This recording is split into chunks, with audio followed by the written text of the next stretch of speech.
So investors are looking at it from a point of view of you're investing in a growing operating business and cash flowing business, but on the upside, they are using all surplus cash to buy more of the Bitcoin, which is compounding at a significant growth rate. Hello, you're watching Proactive. I'm joined by Scott Ellam, the CEO of Connecting Excellence. Scott, very good to speak with you. The first half of full year 26 saw a 20% increase in net fee income, higher average fees per placement. What's driving this growth and how are you choosing which mandates to focus on? Well, the results that we've posted there are from the middle of 2025 to the last day of 2025. So that was the period when we were actually preparing for an IPO. And me and the senior team were very much focused on preparations for the IPO. So that's down to the recruitment team, focused on their individual markets, their individual clients, and driving their revenues forward. So expecting to be able to exceed those and push forward this year. Where that's coming from the client base across business advisory and global consulting firms. That's coming from global professional services firms. That's coming from integrated services businesses, environmental services businesses, logistics businesses, and AI intelligence companies who are looking for senior level experienced talent. And that's coming from the consultants delivering on those mandates. And I suppose their role is to speak to each and every individual who could be right for a vice president, director, partner level role, build the shortlist, and then manage that process to completion, negotiate a salary and an offer that the candidate's happy with and that the client's happy with, and to make placements within those industries at a senior level. So that's where the revenues comes from in the business. You mentioned that IPO on the Aquis Exchange. You also began trading on the OTCQB in the United States recently, Scott. How has going public changed your approach to growth and investor engagement?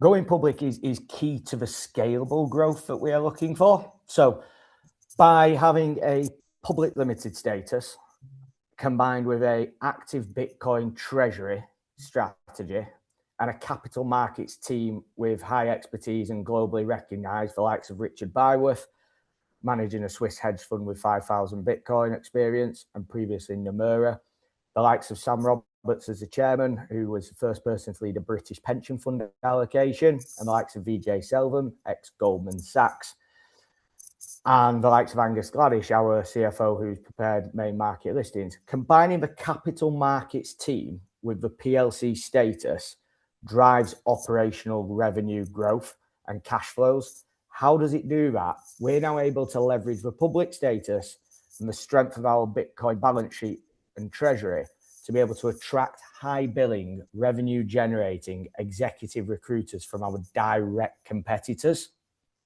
So that means that if we estimate around 100 people within the square mile of this office here who are generating £250,000 to £500,000 per annum for their businesses that are competing with us, we're now able to leverage performance-based share options in addition to the typical basic salary and commission scheme in this industry to attract the most ambitious revenue-generating staff to really strengthen the operating cash flows.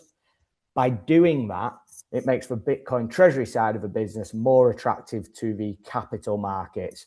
And we've just gone on to the OTCQB in the USA. I've just spent 3 days last week at the Strategy World event in Las Vegas, where Morgan Stanley were attending and talking about custodying the Bitcoin asset. Citibank were there. I met with a couple of very senior figures from Barclays to talk about their digital asset strategy going forward.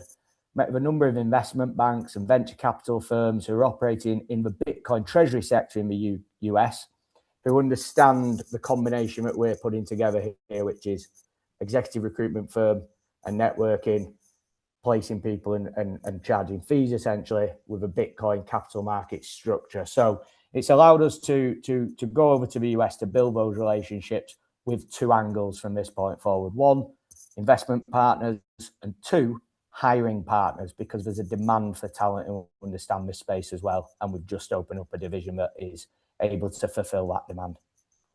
You now hold over 52 Bitcoin. You've even launched a Bitcoin bond. What role does Bitcoin play in your long-term financial strategy, and how do clients and investors react to it? Clients, we're running the exact same service we've always been running. So clients have been quite supportive and complimentary. That it's quite an innovative structure, and they've been interested in how we're doing it. And then clients from the Bitcoin executive world, whether it be investment banks in Bitcoin and digital assets, whether it be custodians or exchanges, are obviously big fans of it, and it aligns us with that industry as well from a values perspective and from a proof that we understand the concept and that we know what good talent looks like. From a capital markets perspective and from an investor perspective, they're looking at that as the ultimate upside. So you're investing in a executive recruitment firm that's proven to have grown 35% year-on-year compound annual growth for the last 4 years.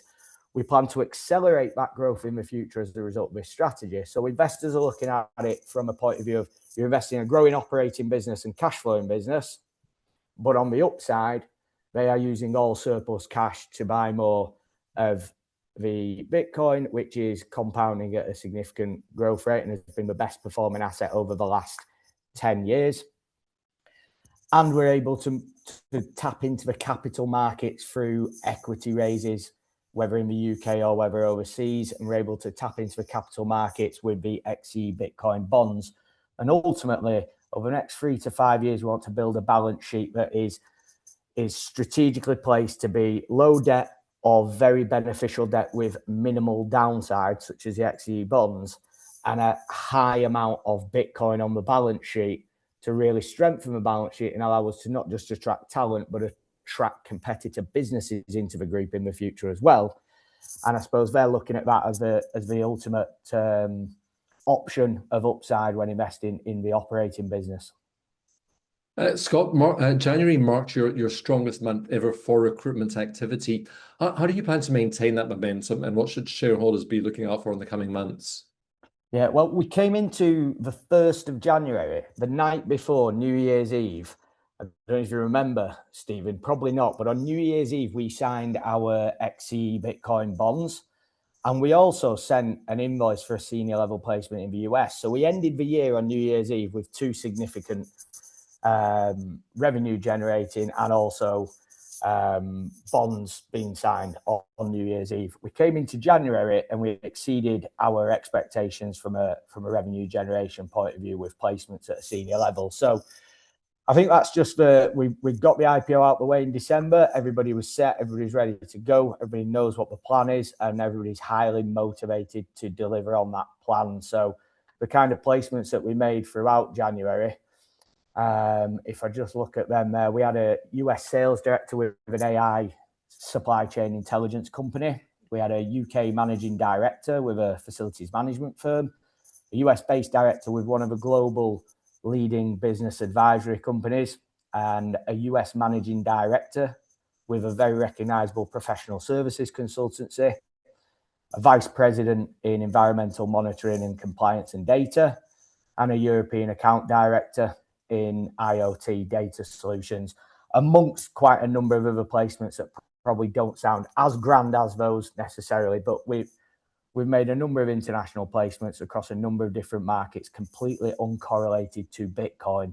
And I suppose that is the model. We believe this is the first traditional business that will grow as a direct result of a well-executed, well-managed Bitcoin treasury strategy running the balance sheet. Scott, I hope you'll continue to keep us updated with your progress. Thank you very much for speaking with us today. Thanks, Stephen. Scott Ellam, the CEO of Connecting Excellence.